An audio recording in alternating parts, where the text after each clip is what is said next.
tonight's video, we'll be looking at scary and creepy TikToks that you probably should not watch before bed. Mandela effects in movies you've never heard of. Darth Vader doesn't say, "Luke, I am your father," in The Empire Strikes Back. Everyone seems to remember the line wrong. The real line is, "No, I am your father." No, I am your father. In the iconic 80s movie Jaws, the line, "We're gonna need a big boat," is actually, "We're gonna need a bigger boat."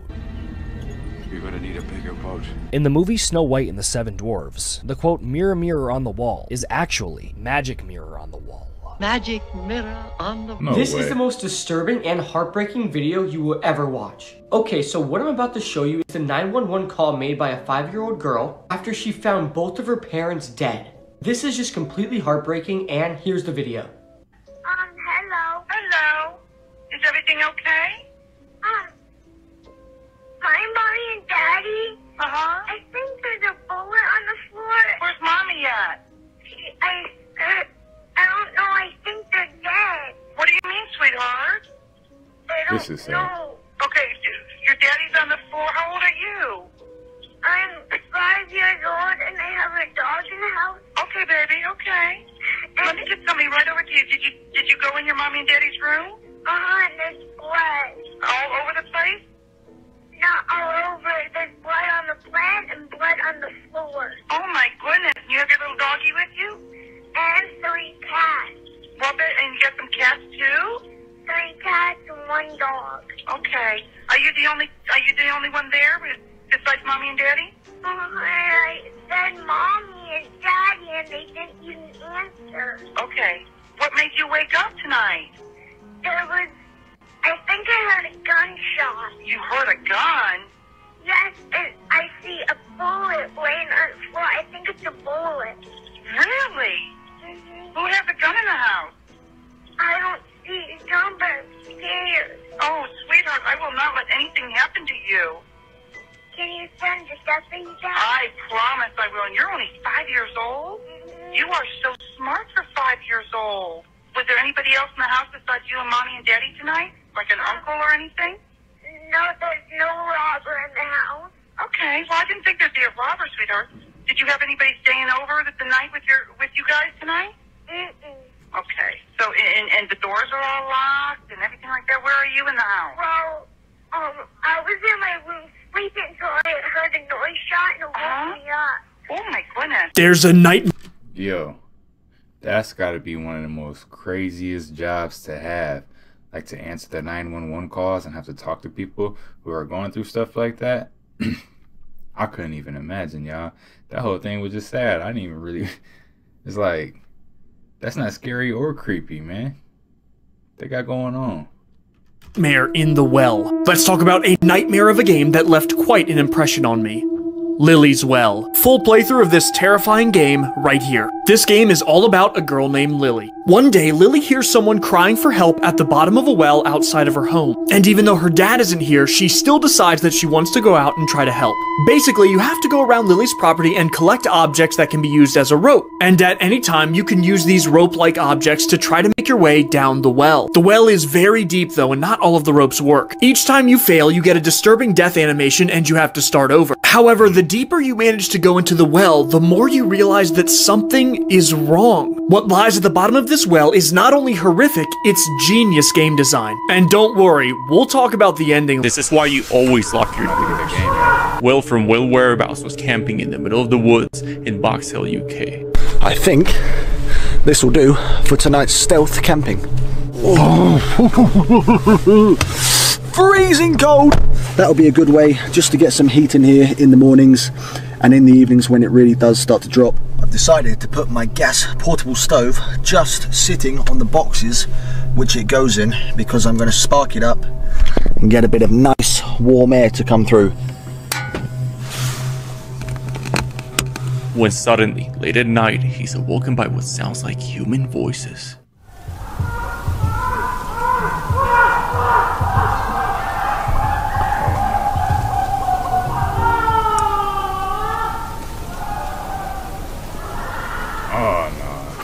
I don't think I'm going to be getting much sleep tonight. Will explains he was all alone in that site, so what exactly made... This is the last photo ever taken of Sophia McKenna. Shortly after this photo was taken, she disappeared and was never seen or heard from ever again. So Sophia McKenna was a 21-year-old from Connecticut. So her and her friend Spencer had found out about this lighthouse off of the coast of Connecticut, supposedly haunted, right? They decided to go and explore it super late at night one night. All the investigators know is that they found Spencer's t-shirt tied like a handrail on the lighthouse, and between 2:05 a.m. and 2:09, Sophia's mother received 7 missed calls from a number she didn't know, which then turned out to be Spencer's number. Very strangely, there were also 2 other people who ended up going missing that same night in that exact same area, and a little while later, Spencer and these 2 other people's bodies ended up washing on shore, but McKenna has never been found or located at all. It's just crazy that this lighthouse, which has been known to be very haunted, they decided to do it. One of them is no longer here. The other has not been seen or heard from in 5 years. Well, y'all, maybe we shouldn't be going into haunted houses all the time, because clearly they didn't come out of that mud, man.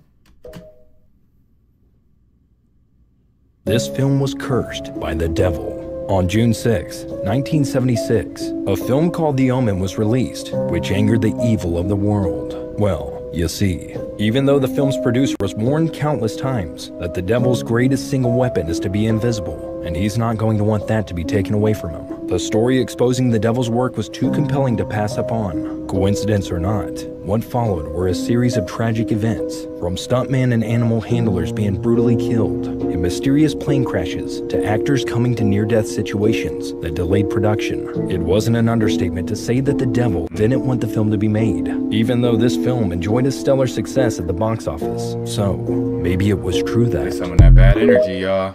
Nah, can't be doing that. Japanese yokai, Jiki Ninki, the human-eating ghosts. Jiki Ninki are spirits who eat the bodies of the deceased. They have sharp, pointed teeth which are used to peel the flesh off the bodies. Jiki Ninki are usually found near villages, abandoned temples, and old ruins. They sneak into temples when the dead are there for funerary prayers. They despise their existence and do not find pleasure in eating the dead. It is just a temporary relief for their eternal hunger. Nom nom nom nom nom. He was exploring a haunted park when he captures a statue doing this. A man named Alan Mora went to explore the Reino Mágico Disney theme park located in Veracruz, Mexico. Due to multiple life-taking incidents, the place was abandoned a few years after its opening in 1988, leaving the park to become a desolate land. As Alan is making his way through the haunted location, they spot a Snow White statue, and as he begins to focus on it, this happens. No. No, aguanta, deja que mi cámara enfoque bien, deja que mi cámara enfoque bien, güey, eso no es el velador. No digas perras mamadas, güey. No digas perras mamadas, güey. Perdón. The statue begins to move on its own, but as they get closer, it's seen on a different location, frozen in place. Could this phenomenon relate to the 1985 Ireland case, where Virgin Mary statues were also seen moving on their own? This is the worst cult-related mass murder since the Jonestown Massacre, but you probably haven't heard about it. 200 plus bodies were recovered from a mass grave, and a cult leader is behind their deaths. Over 600 people are still missing as well. It starts with Paul Mackenzie, a radical Christian preacher. He opened his own church in 2003, and pretty quickly his teachings became alarming. He attacked other religions and told his followers that public education was evil because it teaches gayism and lesbianism. He also instructed pregnant women to avoid medical attention and give birth simply with the help of God because doctors are evil. Within a decade, Pastor Mackenzie's following had grown so large that he had a compound. In 2017, authorities raided the compound and found that 43 children were living there and being denied an education. He was charged for running an unregistered facility and took a plea bargain. In 2019, authorities shut down his Good News International Church. That was the name of his church. which is ironic. So Pastor McKenzie responded by purchasing land in the Chakahola forest and moved all of his followers there, isolating them further from their friends and family, just like Jim Jones did in the 1970s before forcing his followers to drink cyanide-laced Flavor Aid. And this is when Pastor McKenzie started preaching a deadly message. The world was coming to an end in August of 2023, and Satan would rule the world for 1,000 years. Thus, his followers needed to starve themselves and their children to death so they could meet Jesus in heaven before that day came. The mass starvation plan had 3 phases. First the children, then the young men and women, then the rest of the men, and then Pastor McKenzie himself last.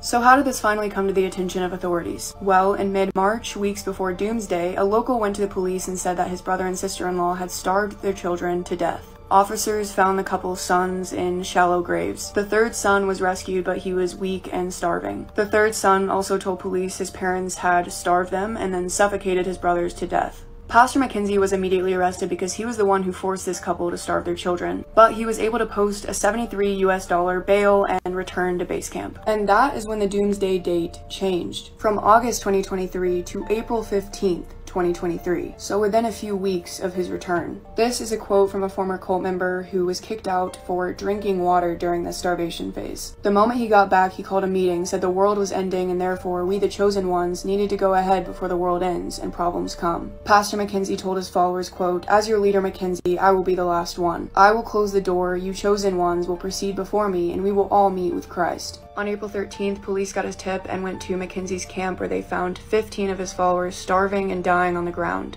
4 of them were so emaciated that they died on the way to the hospital. Paul McKenzie was arrested the following day, and police started looking deeper into the forest. Within a week, they were exhuming mass graves. The death toll has reached 336. Most of them are children. The worst internet. Yo, they let this man out on $73 bail? Like, what did they expect was gonna happen when they let him out, man? You gotta watch these cults and these false prophets, for real. Trends to ever exist. Part 1. In 2012, the Cinnamon Challenge took the internet by storm. Hey, y'all remember that stupid stuff, man? Trying to eat a whole spoonful of cinnamon. People out here choking. Not gonna lie, I tried it myself, y'all, and it wasn't a good experience. Thousands of people were uploading videos of them trying to swallow a spoonful of cinnamon, but little did anyone know is that this was extremely dangerous. Most people ended up inhaling the cinnamon instead of swallowing. This could cause an allergic reaction and affect your ability to breathe. Because of this challenge, multiple people ended up passing away. The Blue Whale Challenge was a game that gave people tasks to do within a 50-day period. It would start off innocent, but slowly get more and more disturbing. This would all lead up to the last day where the game would ask the person to unalive themselves. Unfortunately, over 100 people passed away because of this trend. This bridge is cursed. So in the 1780s, Edinburgh Council wanted to build South Bridge, a wildly unpopular project that tore down 3 adjacent roads and kicked many families out on the street. How did the council soften the blow? Put a shopping centre in. They put a shopping centre in. But as it was being built, people were not convinced it would be safe and refused to ever use it. The council was in crisis, so drafted in a well-respected local lady, who everyone seemed to go nuts for, to be the first person to walk over it. But she died 2 days before it opened, and the council was plunged back into crisis. So in sheer desperation, the Edinburgh Council just stuck her dead body inside a coffin and had a funeral hearse drive over the bridge instead. Now, the local people weren't too into this and thought it was a bit of a bad omen for the bridge, which kind of came true as within years, the shops beneath it all moved out and the illegal establishments moved in, creating a cesspit for crime, gambling, body snatching, and all-round bad vibes. That just looks scary. Who would go down there? But yeah, guys, these are some of the most scary and creepy TikTok videos that I suggest you not watch before bed. But if you like the content, don't forget to subscribe and turn your notification bells on. Until next time, YouTube, peace.